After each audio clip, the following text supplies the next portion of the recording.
This new story about survival during the apocalypse begins like many others, with betrayal. The main character of this story is named Zhang Xiaoyang, and now he is in a hanging state, literally. He's hanging right above a cage full of bloodthirsty zombies, and his ex-girlfriend is laughing and mocking him, reminding that all his friends are dead. But he may not worry.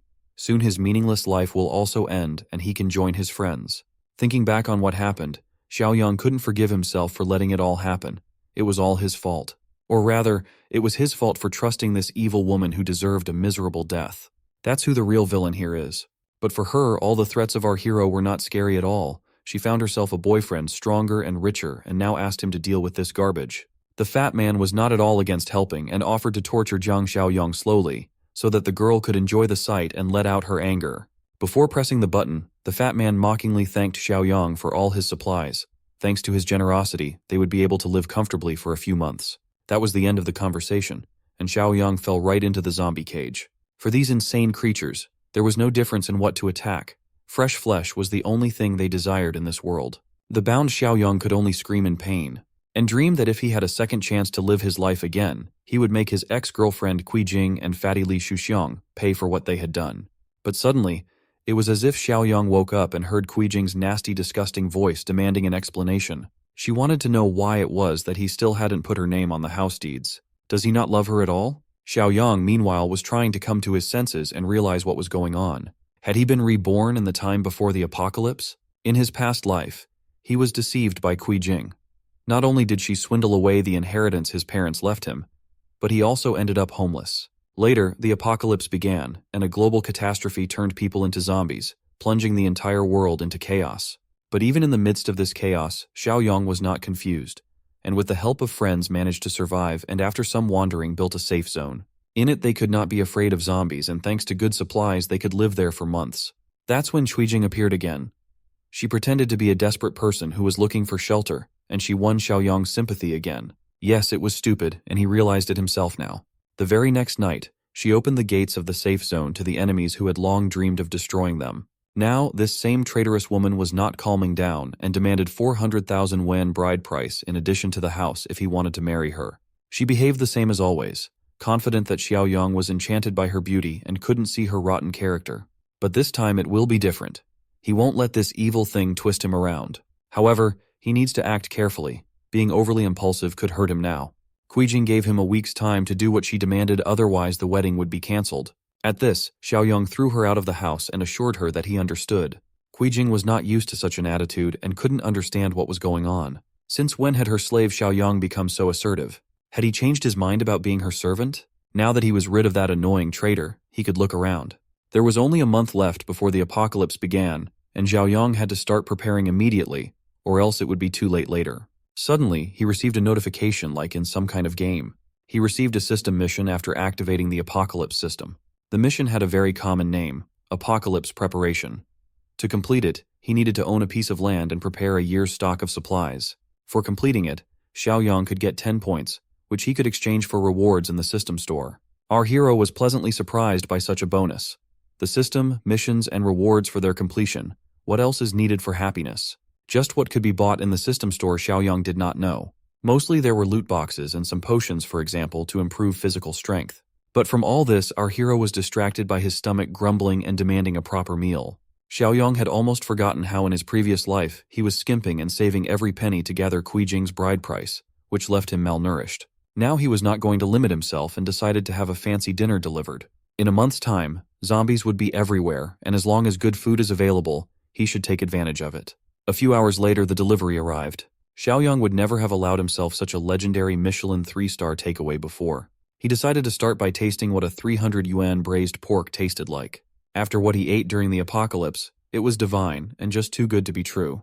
Our hero didn't stop there and went into food devourer mode. His appetite was quite good and soon he was almost done. Just at this moment, the phone rang. Wen Shuya, Qi Jing's friend, was calling, which meant that she had already managed to complain to her. Xiaoyang answered the phone and immediately regretted it. A shout immediately came from the phone, Wen Shuya demanding to explain how dare he treat Qi Jing like that. She just wanted him to prove his love. If he can't give her his property, then how can he say he loves her? Actually, Qi Jing was just testing him a little and he failed the test. But if he brings the house deeds and 1,000,000 yuan in cash as an apology, Then Wen Shuya will try to help him convince Kui Jing that it was just a misunderstanding. If he doesn't, he can expect a breakup. After such a long speech, our hero simply ran out of patience. Who does she think she is to test him? With an attitude like that, she should just get lost. Wen Shuya still tried to object, but Xiaoyang just ended the call. He was already fed up with these money-hungry girls. He didn't care about them now. The most important thing was to find and buy a suitable piece of land. There he could build the strongest fortress, which would not only be easy to defend, but also close to a source of water and forest. The next morning, he arrived at the real estate agency. He was immediately greeted by a consultant and asked if he had come to rent or buy a house. Xiaoyang assured her that it was neither. He was here for something more valuable. Suddenly, a real estate sales manager came up behind them and ordered the consultant Xiaoning to go and help carry the boxes. They received a big shipment of toilet paper today. She tried to explain that she had a customer, but it was no use. Manager Zhu didn't see Xiaoyang as a customer at all. He even scolded his subordinate for forgetting everything he taught her. Convinced that you can't be a real estate agent without flair, he sent her to work in the backyard and told our hero that such a broke loser in cheap clothes probably cannot even afford to buy a toilet, so he can't even be called a customer. This arrogant attitude annoyed our hero, and he was going to teach this manager a lesson. To start with, Xiaoyang asked him to repeat what he just said and explain how dare he look down on the others. Manager Zhu was not going to back down. Confident in his power, he proudly declared that he was a man who looks down on dogs like our hero. If Xiaoyang could buy himself at least a toilet, he would eat shit on livestream. One look at Xiaoyang was enough to realize that the manager would soon regret about his words. Well, since the manager said so himself, Xiaoyang advised him to make sure he would find some fresh, steaming ones later. After all, our hero didn't come here today to rent or sell a house, but to buy land. All the customers around him were shocked. It was the first time they had seen someone rich enough to buy land. In that case, Ms. Xiaoning invited him to sit down so she could give him a detailed introduction. Manager Zhu watched all this with gritted teeth, confident that anyone could talk. But when it came to payment, he didn't believe that Xiaoyang would be able to pay. Xiaoning provided our hero all the pieces of land available for purchase. He could view them while she would explain everything. But for our hero, none of that was necessary. He knew exactly what he wanted. Xiaoyang was going to name his requirements and let her see if they had anything suitable. Xiaoyang wanted the land to be near mountains and water, preferably with running water. It would be ideal to have factories or large buildings on the land. To find something suitable, Xiaoning needed a little time. But then Manager Zhu came from behind again. He seemed to have a hobby of approaching from behind. He thought that the piece of land that fit all the requirements is located in the Eastern District. Xiaoning thought it was a bad idea. That place was the T-City land. There were many unfinished factories and pending projects there. Such property couldn't be sold to customers. Manager Zhu didn't think so. He still hadn't seen any customers here. And this loser with such high demands in his opinion was not here to buy land, but to make trouble. Xiaoyang didn't really care where the land was located, as long as it met his requirements. Incomplete factories were also not a problem, even on the contrary, an advantage. After looking at the details, our hero decided that it was exactly what he needed. With the barbed wire, this place would be easy to defend, and unfinished factories would save a lot of money and time on construction. So he agreed to buy this land. He was ready to sign the contract now and pay for the purchase. Xiaoning was shocked. She couldn't believe that someone in his right mind was going to buy this land with unfinished factories. But still Xiaoyang stood firm and even asked her to do it quickly because someone here couldn't wait to eat fresh poop. Soon enough, Manager Zhu held the check in his hands and couldn't believe it was possible. This ragamuffin was able to pay 300,000 wen for a land with abandoned factories. This was just crazy to him. Xiaoyang reminded him before he left that he had made the payment, and now it was his turn to perform. While Zhu is enjoying the process, Xiaoyang will send him a donation in Super Chat so that he won't be so offended.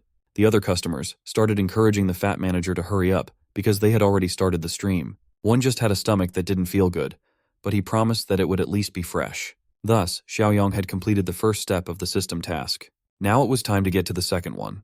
Xiaoyang had spent all the money to buy the land, and now he needed to figure out how to get money to accumulate supplies. When he was leaving the real estate agency, he was recognized by an old acquaintance, Li Shuxiang, and he immediately wondered what our hero was doing here. However, all these questions flew out of his head when he saw what was going on inside. The staff and customers were forcing Manager Zhu to keep his promise while he was desperately asking for help and how much he didn't want to eat poop. Meanwhile, Kui Jing was painting her nails and enjoying life carefree. She got a call from Li Shuxiang and asked if she knew that Xiaoyang had come to the real estate company to buy land. Of course she didn't know, and was shocked at where he got so much money from. Li Shuxiang clarified that Xiaoyang had paid 300,000 yuan, probably the bride price money he saved. Now she was just furious that that bastard dared to use her money. Li Shuqiang advised her to calm down and not get mad, but rather go find Xiaoyang and ask him what was going on. But she was blinded by anger. She wasn't going to ask him anything. That bastard was using her money and she was going to expose him today. In the meantime, our hero had his own worries. Buying supplies and building a base required a lot of money to be found.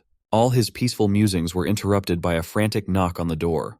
It was Qijing along with her sister. She was still furious that he dared to spend her money. Xiaoyang still couldn't understand what she was talking about. Qijing, on the other hand, continued as she thought to expose him that he used the bride price money to buy land. That money belonged to her, and since he bought the land with it, it also belonged to her. Xiaoyang didn't even know how to respond to this crazy woman's claims. He finally decided to explain things to her in a way that even a dumbass like her would understand.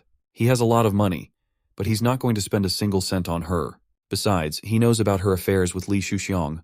Qijing didn't understand what was going on and how he even knew about her and Li Shuqiang.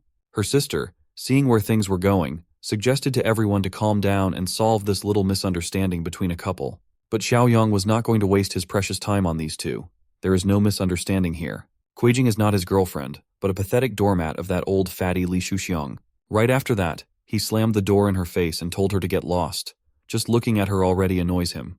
Qijing still couldn't understand how he knew. She and Li Shuqiang had always been very careful when renting rooms. Her sister didn't know about them either, and didn't understand why her sister didn't share such important information with her up front. Is she really dating that middle-aged man? Qijing assured that it was nothing serious. They had just rented rooms a few times. In such an out-of-control situation, they had no choice but to go home and come up with a new plan. That's all they could do. Since her sister screwed up with Xiaoyang, Wen Shuya herself was now not going to hold back and wanted to charm Xiaoyang. After all, they are good sisters. The next day, Xiaoyang arrived on his land together with a construction crew. He wanted to rebuild one factory, and he was wondering how long it would take. After a detailed analysis, Foreman Li summarized that reinforcing the walls, building protective towers, installing Texas barbed wire, thickening the steel armored doors, and adding bulletproof glass were all time-consuming processes. But he was interested in one additional question. What kind of power had offended our hero that he needed to build such a fortress? Xiaoyang advised him not to ask too much because knowing too much does not lead to anything good. Our hero just wanted to know how much it would cost to finish the construction in a month. Foreman assured him that it couldn't be done in a month. In that case, Xiaoyang knew many who were willing to do it instead. Foreman replied that the lives and well-being of the workers were worth more. This surprised our hero. He had first met Foreman with conscience, but it turned out that he was wrong. It just meant that there would be a lot of money needed. Xiaoyang asked him to tell him the price without delay. Foreman Li calculated that if they had to finish the project in a month, the workers would have to work around the clock, so the cost would be 6 digits. The price was 20 million, and they wanted to get a deposit of 5 million yuan before they started construction so they could start work right away. But this option was not quite suitable for our hero. He wanted them to start work right away, and he would transfer the money to them within a week. The construction company didn't have to worry that he wouldn't pay. If he couldn't, that land would be theirs. Suddenly, Wen Shuya appeared on the construction site. She defiantly hugged his arm and asked him what he was doing here. Xiaoyang was already sick of this rotten woman. In his previous life, she, along with Qijing, had forced him out of his parents' legacy. And this time, he was willing to make her pay twice as much. All her attempts were useless. No matter how much she tried to act like a nice girl, he could see her rotten nature. She asked if this was the land he bought. It's such a beautiful view, and Xiaoyang probably wants to build a villa here, right? But whatever he builds here is none of her business. Seeing this attitude, she couldn't understand what was going on. Since when did that loser behave so strangely? Usually just her touch on his arm was enough to make him blush and his heart start pounding. But today, none of that worked. Instead, he indifferently turned away from her and went to instruct the construction workers what they were doing wrong, and that the gate needed to be widened. Wen Shuya couldn't afford to miss such a golden opportunity. Since Qijing had ruined everything with her cheating, she should move her, and this land would become hers. Xiaoyang returned home and wondered how he could get more money. After he mortgaged the house to the bank, he only got a 3 million yuan loan. It wasn't enough to cover the cost of even the first phase of construction. Although if you thought about it that way, the apocalypse was inevitable anyway, and if he sold the house to a few people, it wouldn't matter. It was something that needed to be dealt with. Just in time, there was a knock on the door. It was the damn annoying old man neighbor. He lived downstairs, and his name was Grandpa Li. He was a rich old bastard. He owned the apartments on the first and second floor and wanted to buy the third floor too, but Xiaoyang wouldn't agree to sell it. So this old man was doing all sorts of nasty things, painting the doors, scattering trash, bringing coffin and jamming lock to the doors. He's been up to all kinds of dirty tricks, and now he's come to complain that Xiaoyang made noise last night by having a party here. Of course it was a deliberate lie. Our hero went to bed early last night and didn't do anything like that. But there was no point in arguing further. Xiaoyang knew that the old man wanted his house, so he pretended that he was fed up and gave up. Now he was ready to sell the house to the old man. The old geezer couldn't believe his ears. But Xiaoyang had a condition. He wanted to stay living in the house for another 6 months until he found a new place to live. But the old man must transfer 5 million into his account right now so he could pay the deposit for the new house. If the old man doesn't agree to this condition, he can forget about the deal. The greedy old bastard couldn't let that slip away and agreed, but demanded to sign the contract so that Xiaoyang couldn't change his mind later. This was no problem for our hero. That old bastard would still die in his house when the apocalypse started. Once old Li transferred 5 million yuan, then in sum with the loan from the bank, Xiaoyang had collected 8 million. Now it's time to complete the second task and get the reward. The biggest supermarket was perfect for this task. Xiaoyang began to diligently stock up on supplies for the year ahead. People around him looked at him as a mentally unstable guy and preferred to stay away. Finally, he dragged a whole bunch of grocery carts to the checkout line. People around him still didn't understand why he was buying so much stuff. They just laughed at him like he was just another fool who believed in rumors about the apocalypse and the end of the world. But their conversations didn't mean anything. The most important thing was that Xiaoyang had completed the system's task and received 10 points. Among all the options available in the system store, the protagonist's supply box was worth 10 points. And Xiaoyang didn't hesitate to use this opportunity and decided to spend all the available points on this box. The purchase was successful, and he received this mysterious box. After opening it, he received a level 1 space ring that allowed him to use his own subspace of 500 cubic meters. Also inside this space, time stood still, allowing the items inside to not spoil. This was an incredibly successful gain. There was a reason why our hero had a good feeling about this box. The fact that the time inside the subspace stood still meant that he could even store fresh food inside and it would never spoil. Along with the new item, Xiaoyang also received a new mission, 10 years of sustenance. For its completion, it was possible to get 20 points. But suddenly our hero was called by the supermarket security chief. He'd gotten word that some crazy guy was causing trouble. Turns out he knew Xiaoyang. The security chief's name was Yang Tao. He went to the same high school as our hero and was the lackey of a local bully who bullied the weak and feared the strong. In the past, he had extorted money from high school students for his boss, and Xiaoyang had frequent conflicts with him. Today, Xiaoyang didn't expect to run into him here. Yang Tao demanded that our hero put all these things back where he got them from, otherwise he would not be kind to him. Xiaoyang replied that he still hadn't changed and was still bullying the weak. But our hero was not going to return anything. He is a customer here, and he is always right. Is this really how customers are treated? Then Yang Tao demanded that Xiaoyang pay for the items right now, otherwise it would be his own fault for being cruel. After an hour, all the cashiers in the supermarket finally calculated the price of all the items. A total of 56,000 yuan. Yang Tao immediately demanded to pay, and our hero did not hesitate to use his credit card as a superhero weapon. The transaction was successful, and the security chief was shocked. He turned around and was about to leave, accepting his defeat, but Xiaoyang ordered him to wait. Yang Tao didn't realize what he was doing. But it was simple. Yang Tao had been rude, and now our hero wanted a public apology, or else he would return all those goods. The security chief thought that he had gone too far and was only looking for trouble. However, there were too many witnesses around. They saw everything and fully supported our hero. They recorded everything on video and threatened Yang Tao to make him famous all over the internet if he didn't apologize. Xiaoyang also promised that if the apology was sincere enough, he would buy the goods here 10 times more. If Yang Tao didn't believe him, then he could bring the POS machine and our hero would show him his balance. Yang Tao couldn't believe it when he saw 7 million in the account. Xiaoyang only demanded to apologize, and then he would continue buying. While the security chief struggled with his pride, this battle was short-lived and he lost. The pressure was too high and he gave up and apologized. Passing by, Xiaoyang advised him not to be so thoughtless in the future because you never know how the situation will turn out. Now Yang Tao put on a mask of benevolence and asked why our hero buys so many things. Of course, Xiaoyang replied it was none of his business. He was planning a big deal. In that case, Yang Tao knew what to offer. The items in this supermarket's warehouse were not enough. If Xiaoyang wanted to make a big deal, he should have found a wholesaler. And he just knew one since he worked at the supermarket. It was Zhang Shengzhe.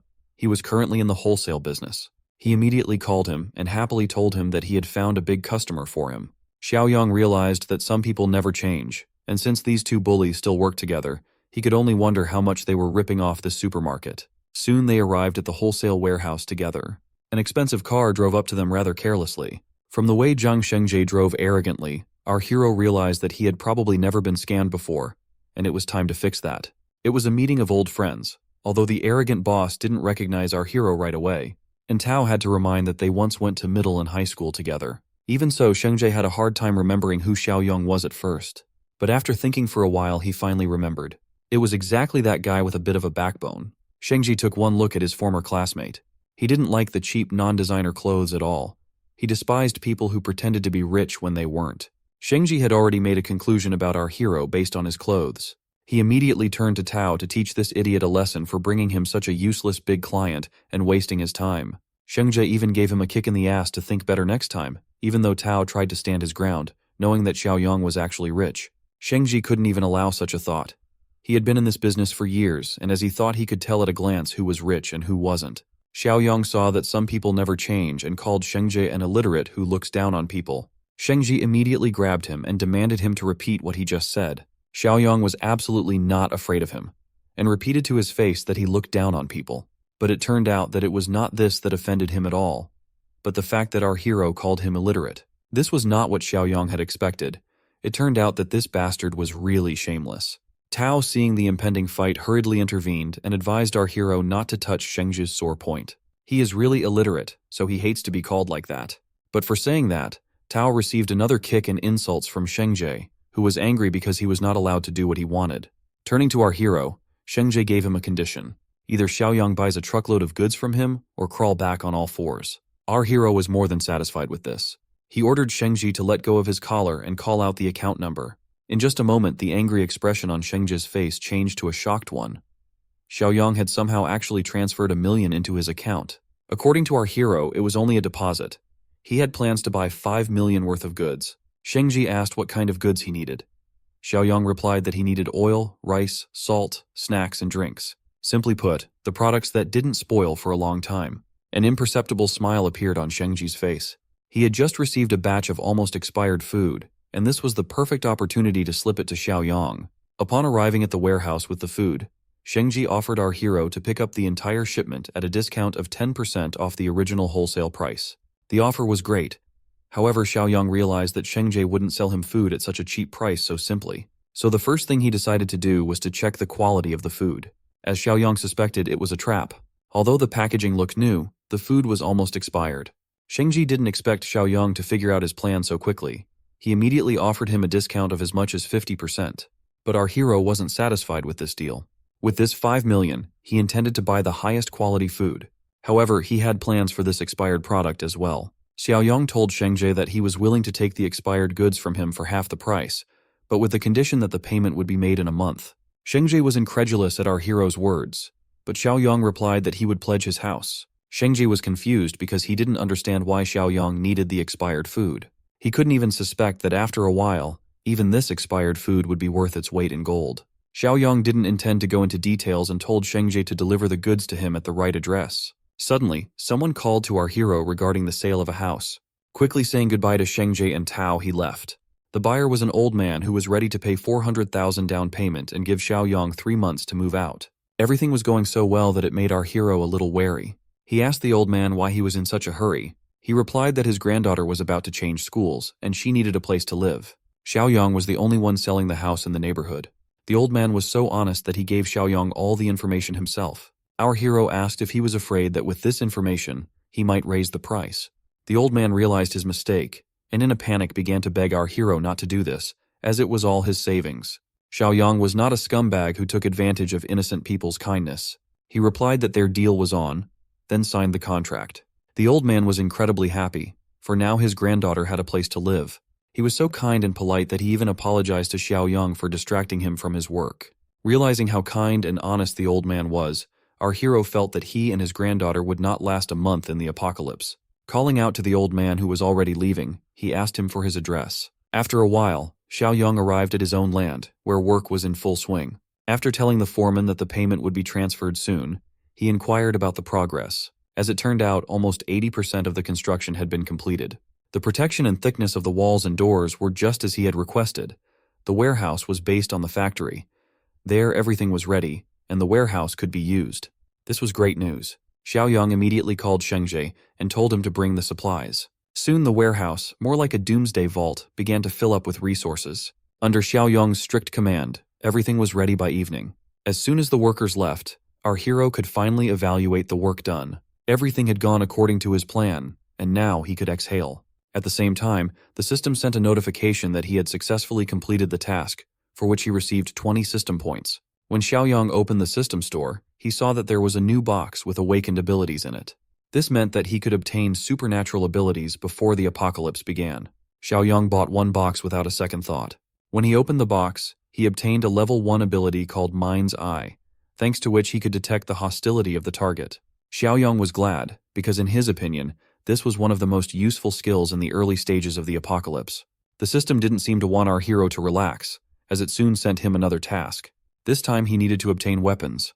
Lots of weapons. Xiaoyang didn't mind at all, as that was exactly what he intended to do. It was time to get some guns. With the new task at hand to arm himself for the upcoming apocalypse, Jiang Xiaoyang found himself in the seedy underbelly of the city, the busy late-night black market.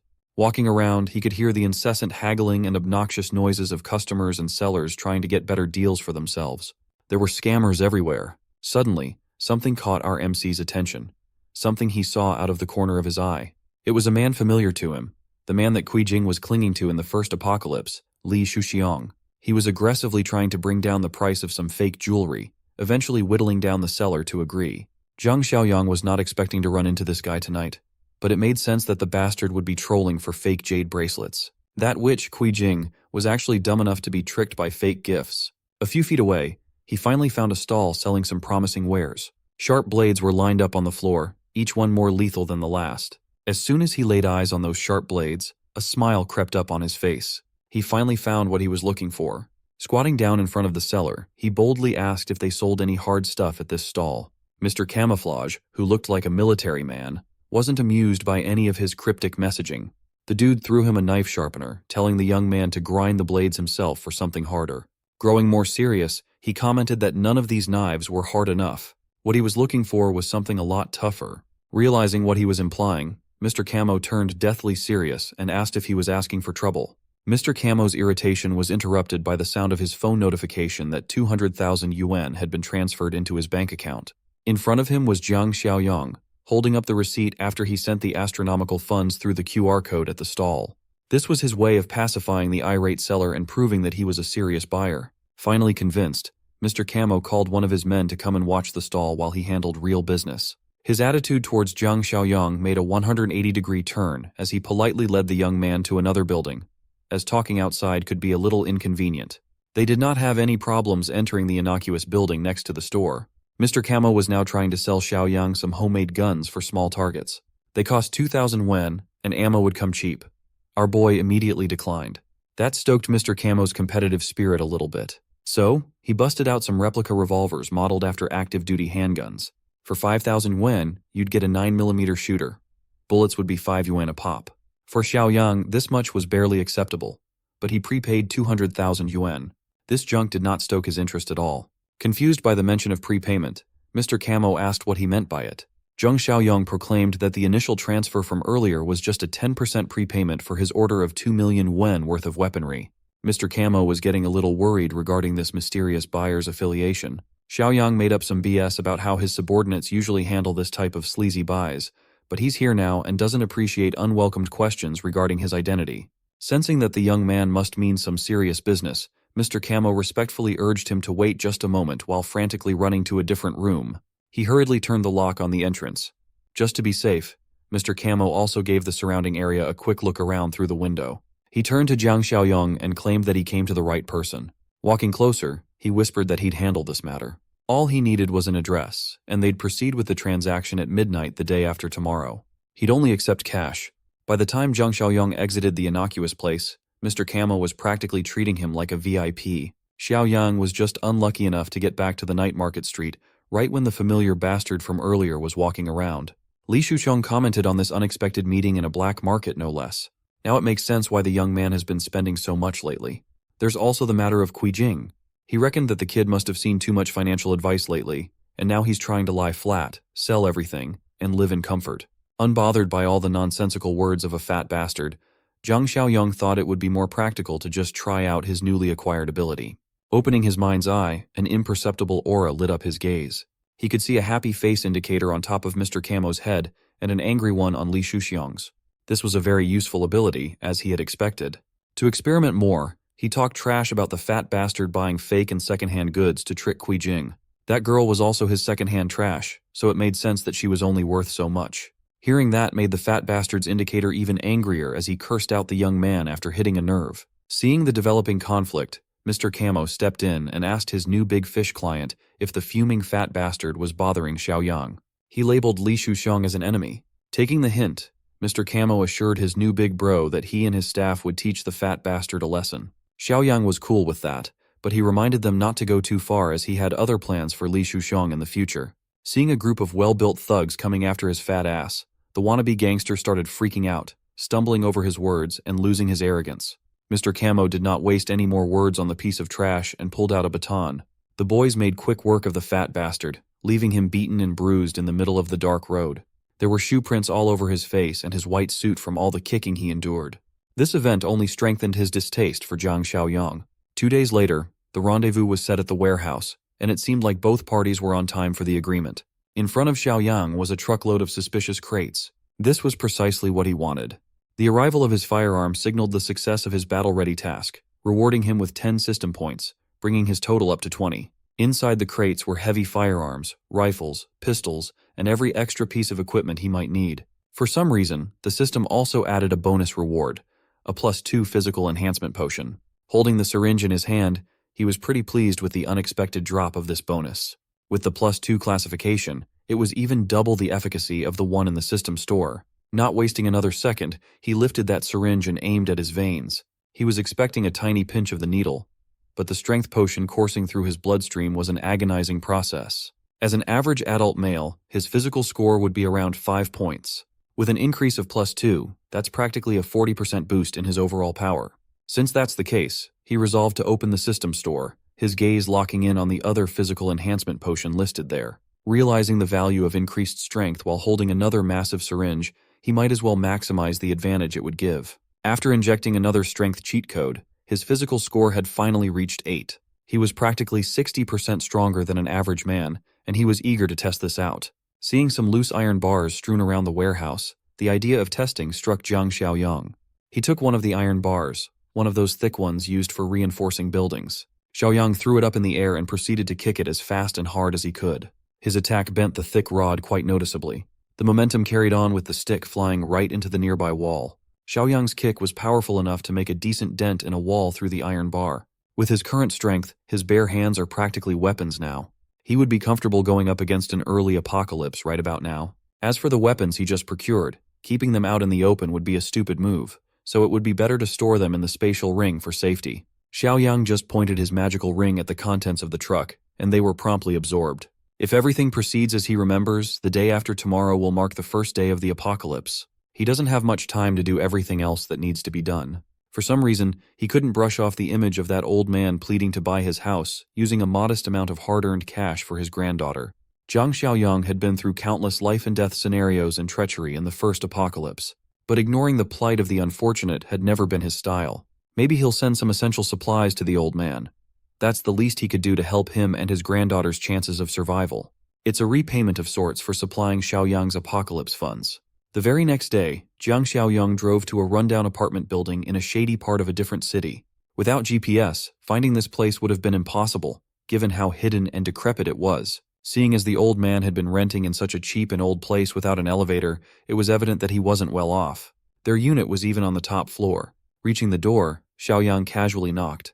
He suddenly realized that he should take out the supplies from his storage ring, or he would have a hard time explaining where they came from. Activating its effects, boxes upon boxes of essential supplies stacked on top of one another filled the hallway. At that moment, the old man reached the door. He opened it and immediately assumed it was the landlord, promising to pay rent next week. When he got a good look at the young man, he realized it was Mr. Jiang. With him were the boxes crowding the hallway, stretching through the staircase, which confused the old man even more. Xiaoyang promised to explain the deal later. They needed to get these boxes inside before the neighbors saw them. After a few minutes of lifting, which was done mostly by Xiaoyang, They managed to get everything inside. The old man was impressed that the young man didn't even look tired. Meanwhile, Xiaoyang was just surveying the room and analyzing if it would be a suitable emergency shelter, and it was. The front door was solid enough. Next, he urged the old man to listen carefully to what he was about to say. He explained that the supplies should be used wisely, as they should last for about half a year starting tomorrow. Just as he was about to go into more detail, Xiaoyang was taken aback by a photo displayed in the room. The old man was still confused. In the photo was the proud old man and his beautiful granddaughter. Much to Xiaoyang's surprise, the girl in the photo was a close friend he had during the first apocalypse, Shanshan. He promptly asked the old man if the girl in the photo was named Meng Shanshan. This confused the old man even further, as he had never mentioned her name to the young man before. Xiaoyang's expression darkened, and he hurriedly asked the old man where the girl was. She was still at school while they were arranging the transfer paperwork. The young man could still remember when Shanshan expressed her regrets about dooming her grandpa in the early days of the first apocalypse. As far as he could remember, Shanshan's grandpa would end up risking everything to save her. The old man would bravely break into her zombie-infested school. In that doomed timeline, he would manage to save her, but would die in the process. Being a close aide in his previous life, Xiaoyang resolved to never let that kind of pain happen to Shanshan again. He turned to the old man and declared that the house wasn't for sale anymore. The innocent grandpa panicked, thinking Mr. Jiang was pulling out of the deal. But Xiaoyang gave him a tougher pill to swallow. The world would turn into a living hell tomorrow. The house and Shanshan's school wouldn't matter anymore. For now, they needed to pick her up and transfer her to a safer place. This sudden declaration only confused the old man even more. Xiaoyang was in such a rush that he failed to factor in the incredulity of the apocalypse. It was hard to explain what was about to happen to an old man. So, he used a more understandable term for an old head, urging the old man to imagine how tragic and terrifying living through a famine was. Sure, it sounded scary, but famines couldn't happen in times of peace, right? Realizing that no words could convince the old man to trust him, Jiang Xiaoyang took a show-don't-tell approach. He sucked all the supply boxes back into his storage ring in an instant. He even included everything else in the room. By the time he was done, the old man was looking at an empty, spacious room. There was no other word to describe it other than magic. Jiang Xiaoyang proclaimed that he had superpowers and could see into the future. The old man needed to listen to everything he said to survive and save Shanshan. Their next move was to take the girl out of that school. On the car ride to where Shanshan was, the old man's mouth still hung wide open, his eyes fixated on the unbelievable young man.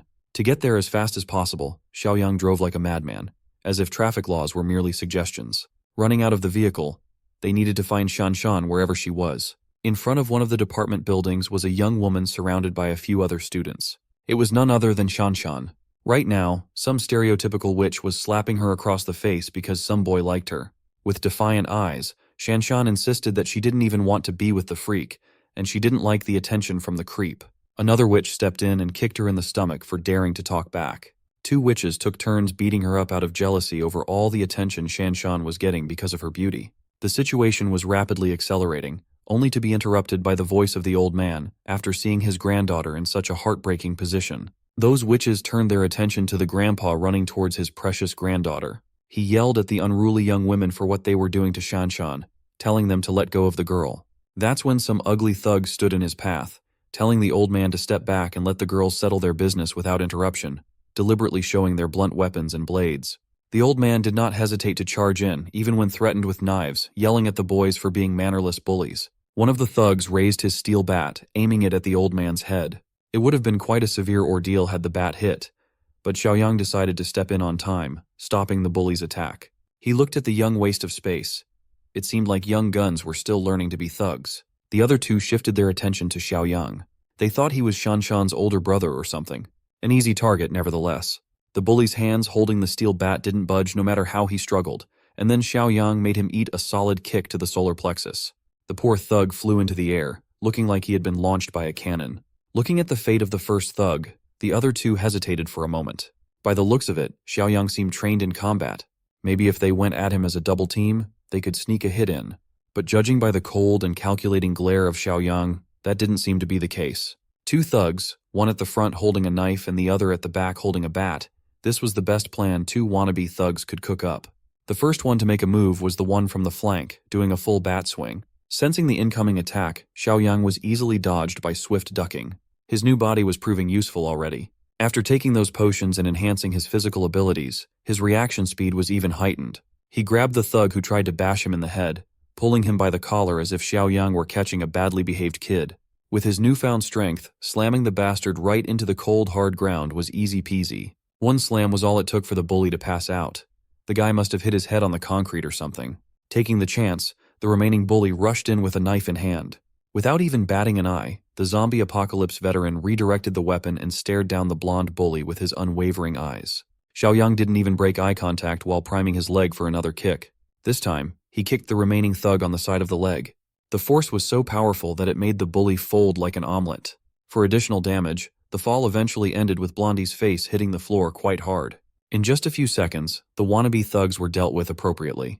The only obstacles remaining in front of him were the catty witches aggravating Shanshan for no good reason. You see, after going through the first grueling apocalypse, Zhang Xiaoyang is now a proponent of equal rights, equal fights. So he smacked that bully witch across the face. She wasn't expecting it either. The strength behind that slap was quite serious. It made her shiver, and her cheek turn red. As for the other bully, since she liked pulling Shanshan's hair so much, Xiaoyang gave the witch a taste of her own medicine. He didn't let go no matter how much she pleaded. With a murderous gaze, he pulled out the knife he got from the blondie and placed it against the girl's neck. Scared of what he might do, the witch was frightened to tears. Every bystander in the area heard a crisp slash and an ear-piercing scream.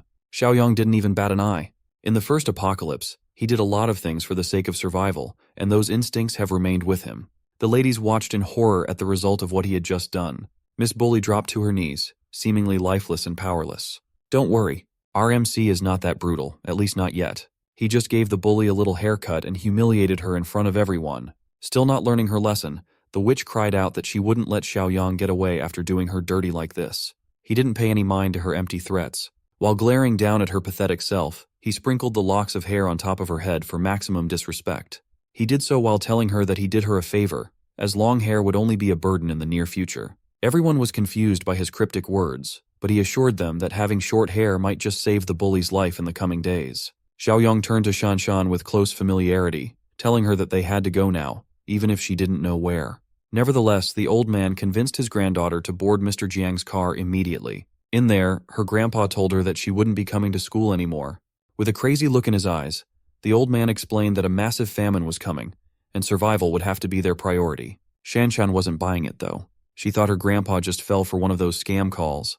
Xiaoyang watched the two bicker as the young woman worried that her grandpa had just gotten conned for some cash. The young man was just glad to see Shanshan safe, promising to keep her safe in this new life. Seeing as grandpa's words had no effect, he butted in and confessed that the information about this alleged famine came from him. Come to think of it, she didn't even know who this guy was, driving them to God knows where. Zhang Xiaoyang properly introduced himself, letting Shanshan call him Brother Xiaoyang. She thanked him for standing up to the bastards at school, and he assured her that those guys wouldn't have many days left alive. Now, she was curious if there really was a famine coming so suddenly.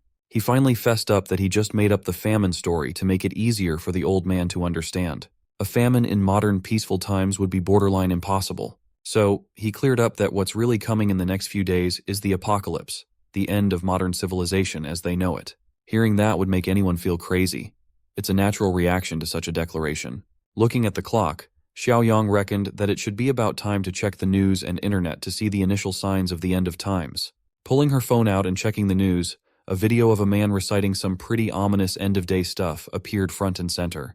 It was a man being detained by authorities in a crowded train station. Some people said it was rabies, and the guy was biting other people. But the man seemed lucid enough to recite some grim stuff about a smog with a strange smell. In the video, the detainee resisted being held down hard enough to break free and bite more people like a dog. It was pretty much chaos from then on. As Xiaoyang stated and expected, the initial signs of the apocalypse were already in full swing. Tomorrow will mark the official first day of the apocalypse. A toxic smog will start to blanket several provinces, including Province B. All kinds of living beings will be affected by this unknown smog. It will come to a point where a significant portion of the population will mutate into mindless zombies roaming the streets, looking for their next prey. As for the other portion that survives the smog, they won't be spared by the cruelty of those zombies hungry for flesh. After dying an agonizing death, the victim will become one of them. Shanshan is part of the new generation, so she should have a general idea of what zombies are like. She does have some ideas based on films and pop culture in general, but it's hard to believe it is happening for real. But when the chaos officially kicks off tomorrow, the day after, or next week, Everyone won't find the idea so unbelievable. Unfortunately, they were caught in traffic when time was of the essence to get back to headquarters. It was so bad that even the emergency lane was blocked and backed up. The old man was starting to freak out as Mr. Jiang just mentioned zombies, and now they're in a stationary position. But Xiaoyong assured him that they should be safe for now. But even if the zombies won't be able to take over everything for a few days, the possibility of a small outbreak nearby would not be impossible. While every car was bumper to bumper, a luxury car sped through the emergency lane, passing everyone. When the traffic moved a little bit, the luxury car took the opportunity to cut Xiaoyong. The bastard was driving so fast and recklessly that Xiaoyong nearly rammed into him had he not braked. He was pissed, and rightfully so. That guy had no concept of turn signals and just cut into the emergency lane like an idiot, endangering everyone. Feeling confrontational, the young man refused to swallow the disrespect he was handed. He didn't let the bastard enter his lane, blocking it off. Even after he deliberately showed that he wasn't letting the bastard in, the luxury car wasn't giving up. Everyone's stuck in the same traffic jam, and reckless drivers don't get a pass. The luxury car pulled up next to Xiaoyong's window and spouted some vile curses, looking like he was the one aggravated in this situation. The old man advised that they should just avoid trouble for now, as the reckless driver seemed wealthy and powerful. Xiaoyong didn't mind that, though. If the bastard tried to step out and cause trouble, he wouldn't hesitate to paint the road with the rich man's blood. They were stuck in that traffic jam for almost an hour, but it fortunately cleared up. Looking at their rear, it seemed like the headaches had not stopped yet, as the luxury car from before was trying to cut in once again. It was deliberately chasing after them. Xiaoyong was really starting to get pissed off now. The rich brat just wouldn't let it go. Whoever that bastard was, he's surely an unhinged person who willingly put his life and vehicle on the line just to be obnoxious on the road. He was tailgating and deliberately taunting them. It's your textbook road rage enjoyer. The old man urged Mr. Jiang to just let it go and not engage any further. Well, the Jiang Xiaoyong of the past might have let this bastard slide, but the apocalypse is due tomorrow. There would be no need to tolerate scumbags like that rich brat anymore. So Xiaoyong played with the road rager for a little bit. He bet on the guy bitching out at the last second, and he came out on top. The rich brat nearly crashed on the hill nearby, and he had the gall to attribute it to the little punk from the traffic.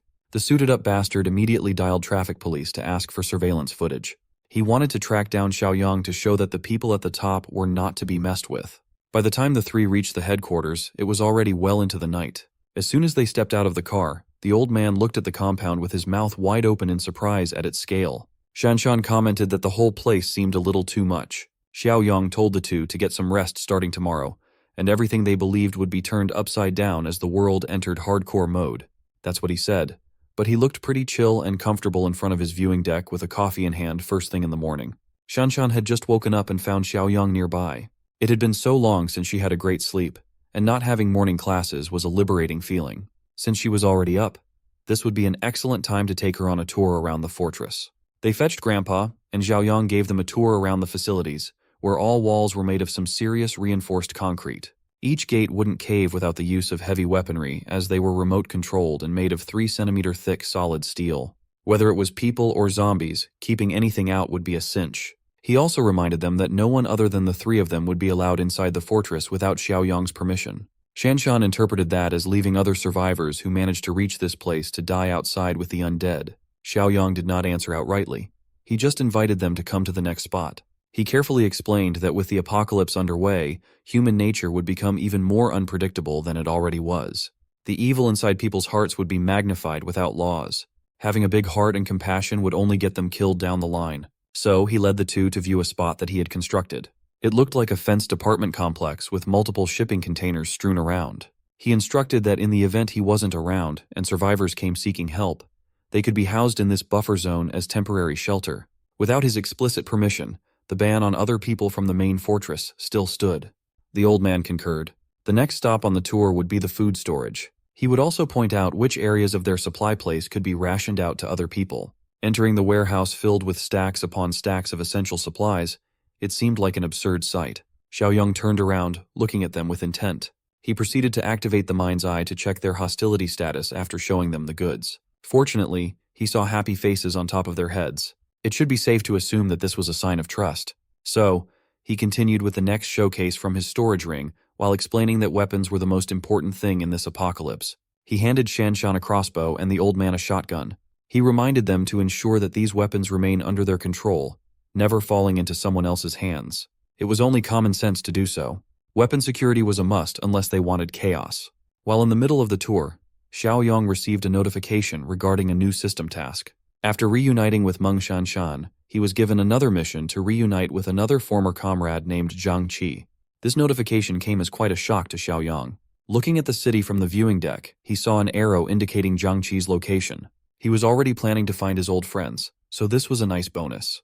Before bolting off to take on the mission, he told the grandpa-granddaughter duo to remember the rules and never think of violating them. When asked where he was going, he entered his car and answered that he would be out to recruit and build up the team. The giant arrow indicating Zhang Qi's location seemed to be pointing at a KTV bar. Inside one of the rooms, a group of friends were having fun drinking and singing karaoke. The silver-haired Zhang Qi drunkenly stumbled out of the room with one of his boys to go to the restroom. After emptying their bladders, the two drunkenly stumbled out into the hallway. Being so inebriated, Zhang Qi accidentally bumped into a girl. It was a light bump, but the girl looked supremely irritated. Not thinking much of it, Zhang Qi immediately apologized. But the girl's escort did not take the whole thing well.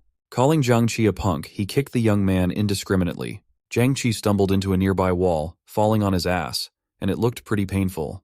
His buddy ran to his side to check if he was okay. He certainly didn't look like it. Glass's buddy had some balls to stand up for his friend, yelling at the violent thug for behaving so aggressively. Not used to people talking back to him, especially in front of his girl, the thug was infuriated.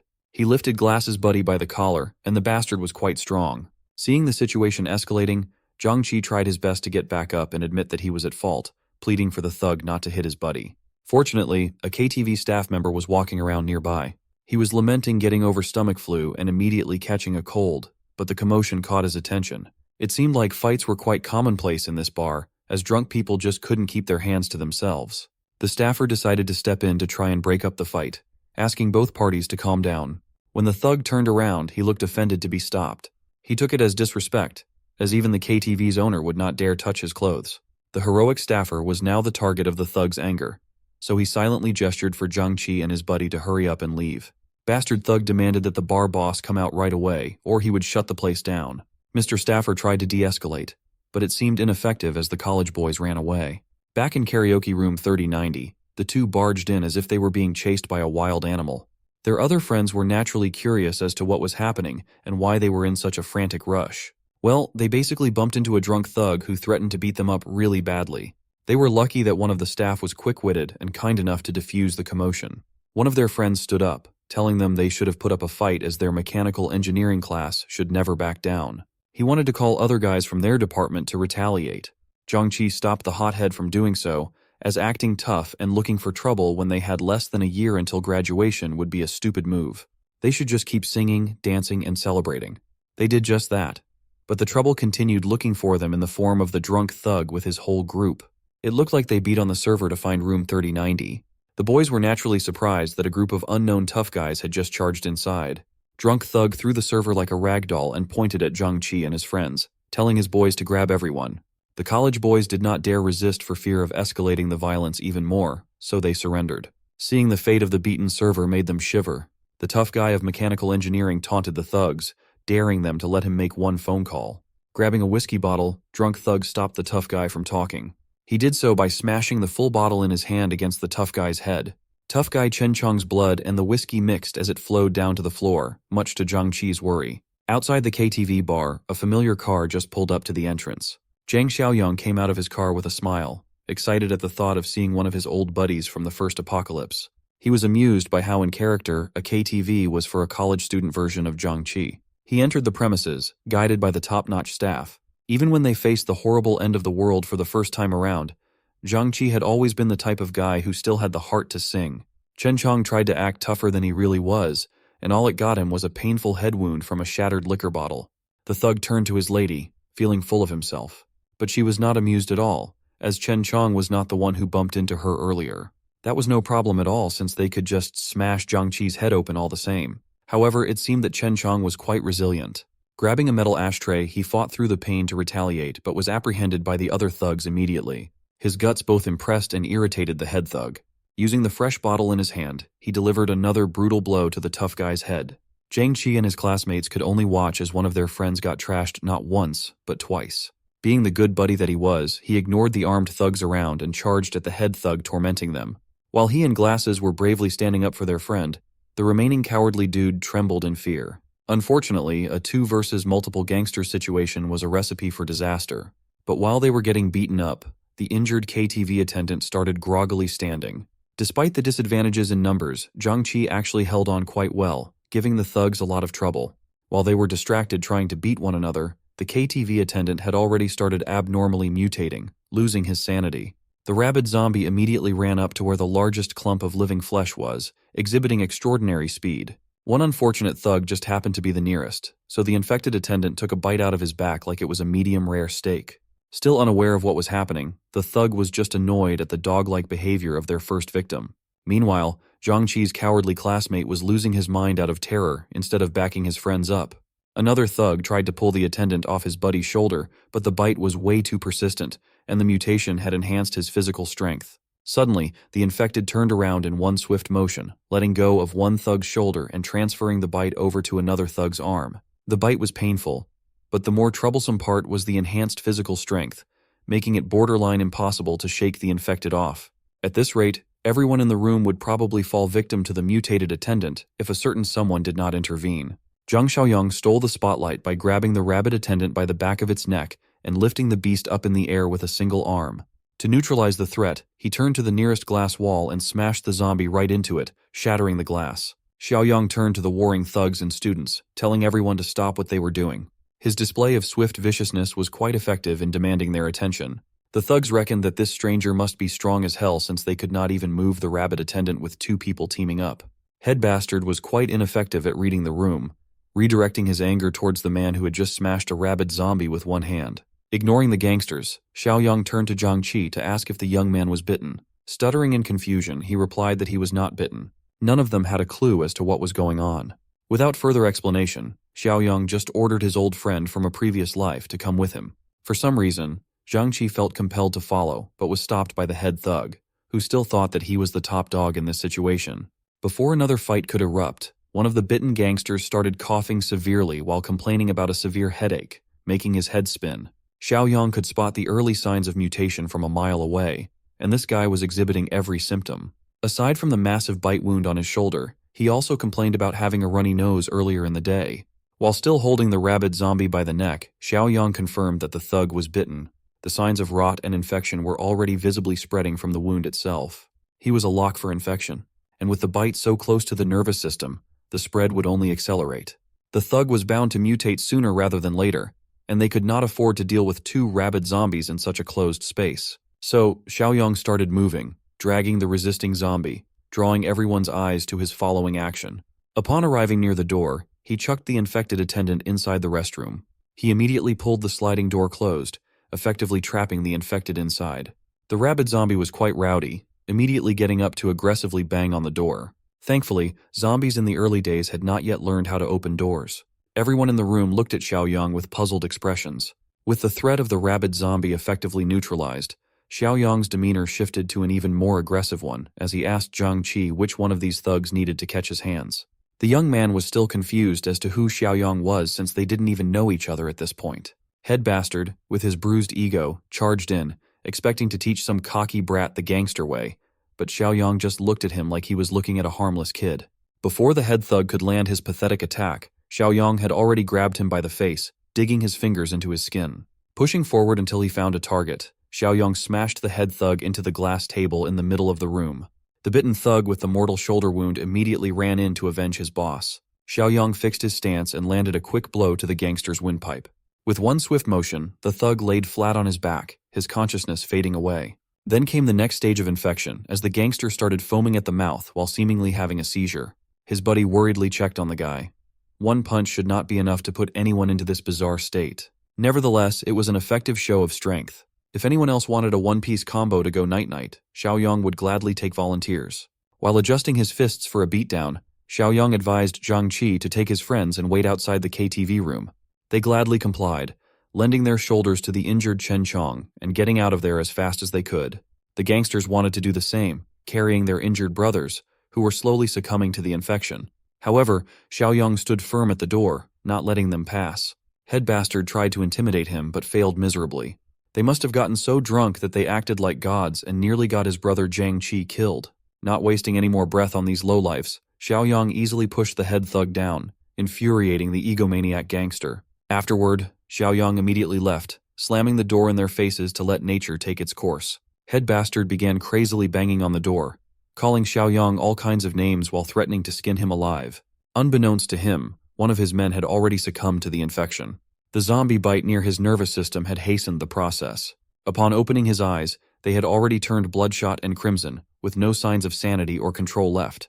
The rabid gangster lunged forward to attack his boss, attracted by the banging on the door. Xiaoyang made sure to hold the door handle securely as the rabid gangster gnawed and chewed at his friends. To make matters worse, the zombie attendant locked in the bathroom had also figured out how doors worked.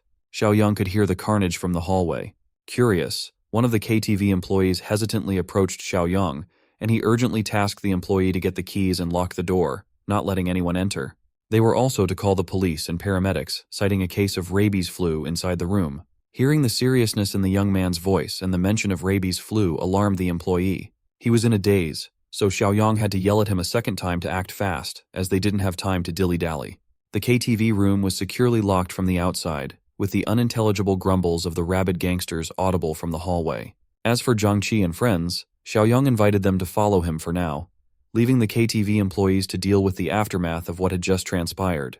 The employee who locked the door couldn't help but be creeped out by the inhuman noises coming from inside. One of his colleagues curiously approached, asking what the chaos was about. The mention of rabies flu would alarm anyone who heard it, and so, they decided to run to the security room and check out the live security footage. As soon as they arrived at the security room, the live feed showed the stuff nightmares are made of. It was a gore fest of rabid monstrosities feasting on their dead friends. The insanity in their eyes was terrifying as they gnawed on flesh and blood. Even the girl was not spared, her face bitten and eaten. This footage certainly lit a fire under the security team to call the cops. Meanwhile, Xiaoyang warned the college friends that the area was not safe anymore and that they must leave as soon as possible. Not sure what to do, they willingly entered Xiaoyang's car, and they went on their way to the off-grid base camp. Zhangqi thanked Xiaoyang for helping them against those thugs.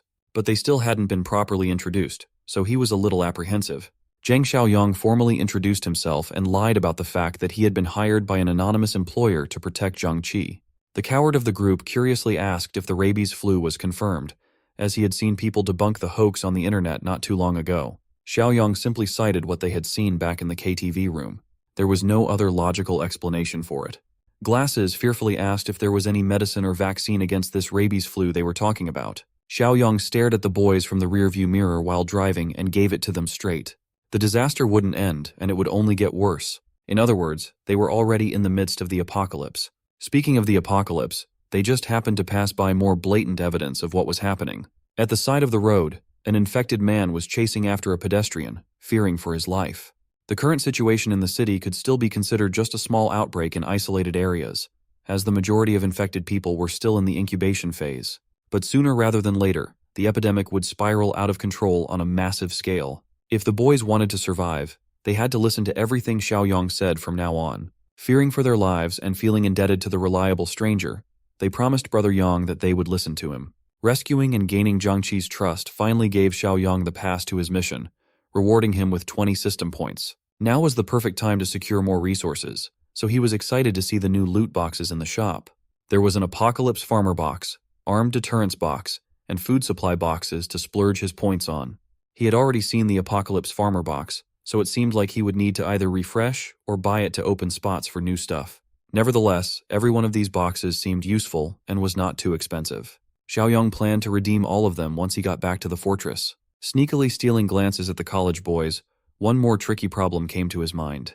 In their past life, Zhangqi was betrayed by one of his doormates, leading to the deaths of multiple people at the brutal hands of zombies. Zhangqi was the only one who barely survived, but the betrayal changed him fundamentally. As for the traitor who got everyone killed, it should be one of these bozos sitting in Xiaoyang's back seat. On the other side of town, Kui Jing was on a phone call with the man she lovingly referred to as Honey. The witch had been feeling anxious as she was promised some supplies. Things were starting to get crazy in her area, and she was too scared to go to the store herself. The sucker kept on promising that he would bring stuff over as soon as he was able. Suddenly, a knock on her door nearly gave Kui Jing a heart attack. She hung up the phone and slowly approached the entrance with bated breath. Carefully peering through the peephole, she finally saw who was on the other side. She sighed in relief as she let her witch friend Xiaoya in. Xiaoya also felt uneasy when she heard that the old grandpa named Liu from the building's first floor had been taken away earlier today. Taken away by a police car and an ambulance, trying to keep the matter on the low. It made sense as Jing could hear all the chaos from downstairs earlier that morning. The girls were starting to believe that the rabies flu news was not just some scare tactic. As for Li Shuxiang's promised supply delivery, it still had not arrived. Xiaoya had already warned Jing that the greasy Shuxiang couldn't be trusted, but they could at least use Shuxiang to ransack Zhang Xiaoyang's large stockpile of supplies, enough to make a fortune in the middle of the epidemic. The last time Xiaoya failed to seduce the guy and got kicked out by Xiaoyang, she sent one of her simps to keep an eye on him in secret. So she received reports of trucks regularly dropping supplies at that abandoned factory he refurbished. That would only make sense if Xiaoyang somehow knew about the upcoming epidemic early on. And so, the two witches devised a plan to use Shuxiang to ransack the place, taking a cut of Xiaoyang's riches by force. Xiaoyang pulled up to the base camp without encountering any further problems along the way. The boys also got out of the car, taking in the view of what Xiaoyang had impressively built in such a short time. Jiangqi could not hide his excitement and amazement at the unbelievable scale of the base camp. It would be more appropriate to call it a fortress at this point. Xiaoyang just smiled at his old friend's reaction. That's pretty much how everyone reacts at first sight. The noise of their car also prompted the other tenants of the fortress to check things out with their weapons in hand. Grandpa and Shanshan were just glad to see Xiaoyang return in one piece. The young man assured them that he was fine, and called the boys over to introduce them as the new members of the fortress. Well, he only knew Jiangqi, so he just referred to the other boys as Jiangqi's classmates. Grandpa Shengbo and Shanshan cheerfully introduced themselves too, welcoming the newcomers to the safety of the fortress. Then, Xiaoyang tasked Grandpa Shengbo with taking a few guys to show them around the area and explain their rules and regulations in detail. Glasses couldn't help but feel like they had just entered some military base camp. Before touring the place, the coward meekly demanded everyone's attention first. He asked if they could be issued some weapons too, so they could contribute to defending the massive place. Xiaoyang shot him a glare of suspicion. They had not been here for a whole hour, and the guy was already requesting to be armed. Wasn't that sussy? Glasses whispered to Yiming, the coward, to stop being so eager to get weapons as they were the newcomers here. Demanding something like that requires a degree of trust first. To shut Yiming's demands, Xiaoyang promised that everyone would get weapons in a few more days. Also, Chen Chong's head injuries were severe, so he should be checked in the medical room first for treatment. After a few hours, the boys finally managed to shower off the booze and the tension from the life or death scenario. Yiming turned to Glasses and annoyingly asked why he had stopped his demands for weapons earlier. He reckoned that if Glasses had not intervened, maybe they would have guns in their hands right about now. The audacity of this coward to stand up and make a speech about how it would be best to be protected given the current situation was laughable. Without firearms, he even compared being in this fortress to being under house arrest. Thankfully, Glasses had some common sense and gratitude for being saved from the jaws of the infected.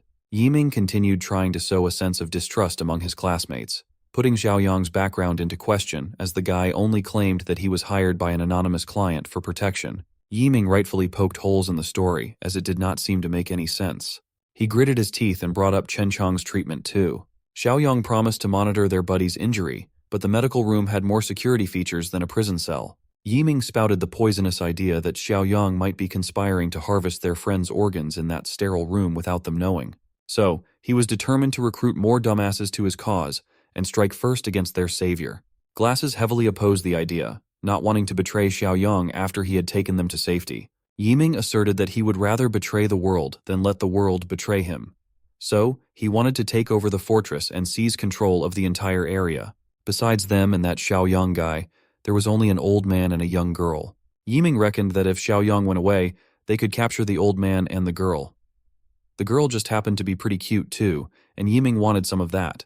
The boys just looked at him with disgust and contempt. Fortunately, Glasses and Jiangqi were not that type of guy. Realizing that they weren't biting on his plan, Yiming waved his hand and laughed, playing off what he had just said as a joke that should not be taken seriously.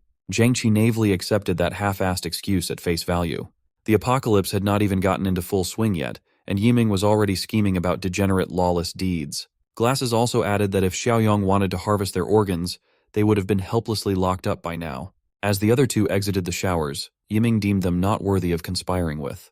He believed that in chaotic times, one must be ruthless. Even though he trembled at the sight of blood while his buddies were throwing hands with gangsters earlier, Yiming wanted to turn them into lackeys for life once he took over. Grandpa Shengbo reported that Jiangqi and the others had started settling in. As for the injured Chen Chong, he was also in recovery. As instructed, all doors and windows had also been secured. Xiaoyang thanked Grandpa Shengbo and Shanshan for their hard work, telling them to get some rest, for they didn't know what tomorrow would be. Before they went, Xiaoyang also warned the two to keep a close eye on Zhang Qi's other two classmates, citing that he felt some traitorous vibes among them. In the dead of night, Xiaoyang went straight to his warehouse to settle some stuff. He opened the system's item shop and gave the offerings a thorough inspection. Clicking on all of the offered products, he successfully redeemed the Level 1 Apocalypse Farmer box for 2 points, the Level 1 Food Supply box for 5 points, and the Level 1 Armed Deterrent Supply box for another 5 points, leaving him with 8 points remaining.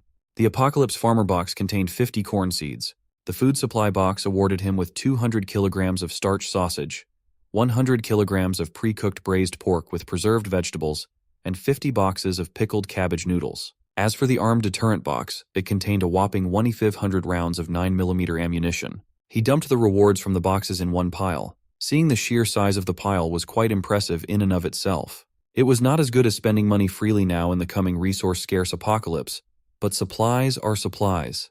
They're invaluable. The next day came, and the morning started with multiple vehicles pulling up to the gate of the fortress. They confirmed that they had the correct address and started setting up their plan. What came out of the vehicles were multiple armed men sporting blades, as a man wearing a suit finished his phone call. After hanging up, the suit ordered his men to break the gate down with all their might.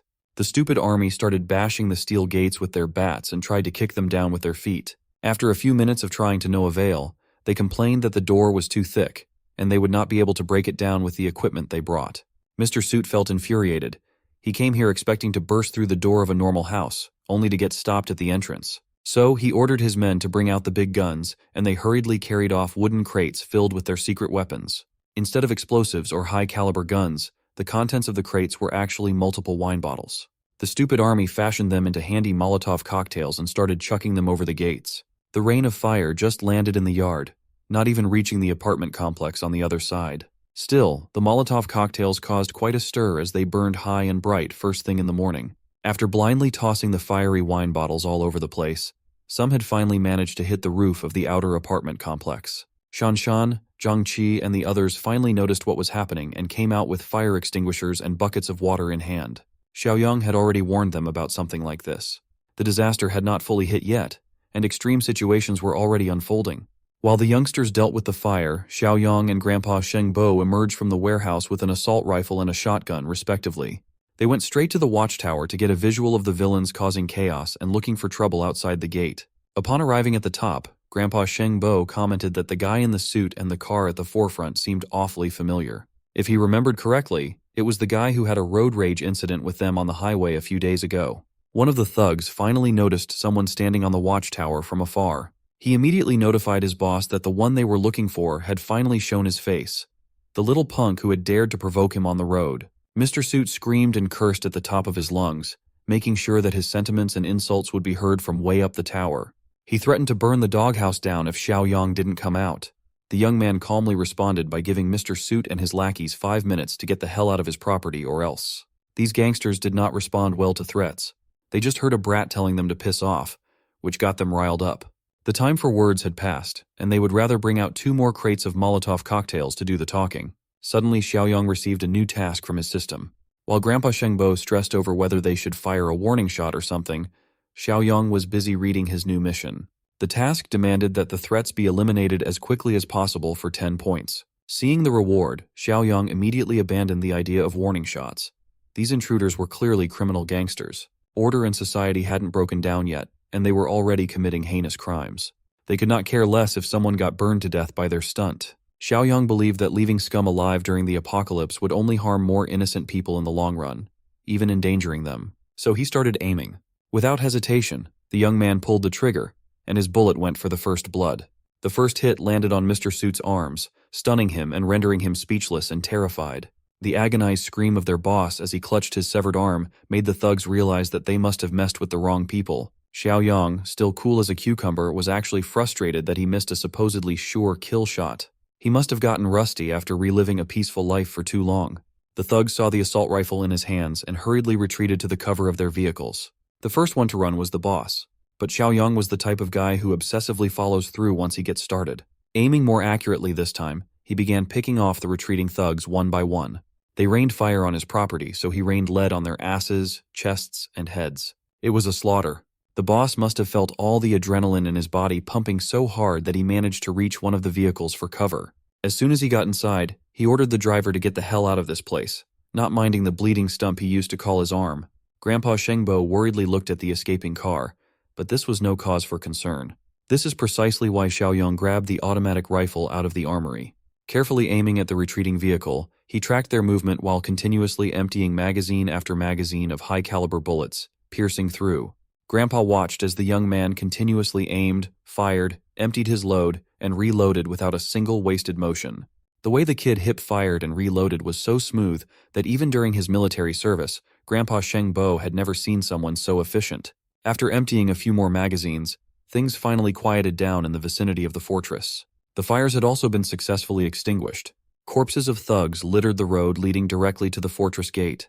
The getaway vehicle was busted and broke down. Everyone inside was riddled with bullets. Xiaoyong nonchalantly ordered Grandpa Shengbo to call Zhang Qi and his buddies to come out and clean up the dead gangsters at the front door. On second thought, there might be a better way to make use of this little incident. Since it's still the early days of the apocalypse, maybe he could let the corpses below mutate into zombies and use them as practical targets to develop Zhang Qi and Shanshan's combat prowess. So, he told Grandpa to ignore his previous command and leave the thugs lying dead in the middle of the road for his more extensive plans for the future. Not far from the fortress, another batch of cars and vans drove closer and closer. Li Shuqiang was inside one of the white cars, impatiently inquiring whether they were close to the site or not. Kuijing put on her cute, playful voice and cheerfully responded that they should arrive after the next intersection. Xiaoya was sitting with her in the back seat. She actually felt irritated by the cutesy act that Kuijing always performed when this deadbeat Shuqiang was around. A witch knows when another witch is playing the game. Upon reaching the outskirts of the fortress, they pulled up, and Kuijing told Shuqiang to wait while she made her way inside. As soon as Kuijing got out of the car, she tried to rope her friend into her scheme too. She claimed that Xiaoya was the only one who knew what factory Xiaoyang was holed up in. Not wanting to get out of the car, Xiaoya claimed that it was the factory up ahead, which was pretty hard to miss. Besides, her shoes were not fit for walking too far. But Kuijing was quite persistent. She even went as far as dragging her friend out of the car, ignoring her pleas to even get her phone. Ultimately, Xiaoya was forced to tag along with her witchy friend, even though she really did not want to get involved any further. Back in the car, Li Shuqiang called his boys to get ready at any moment.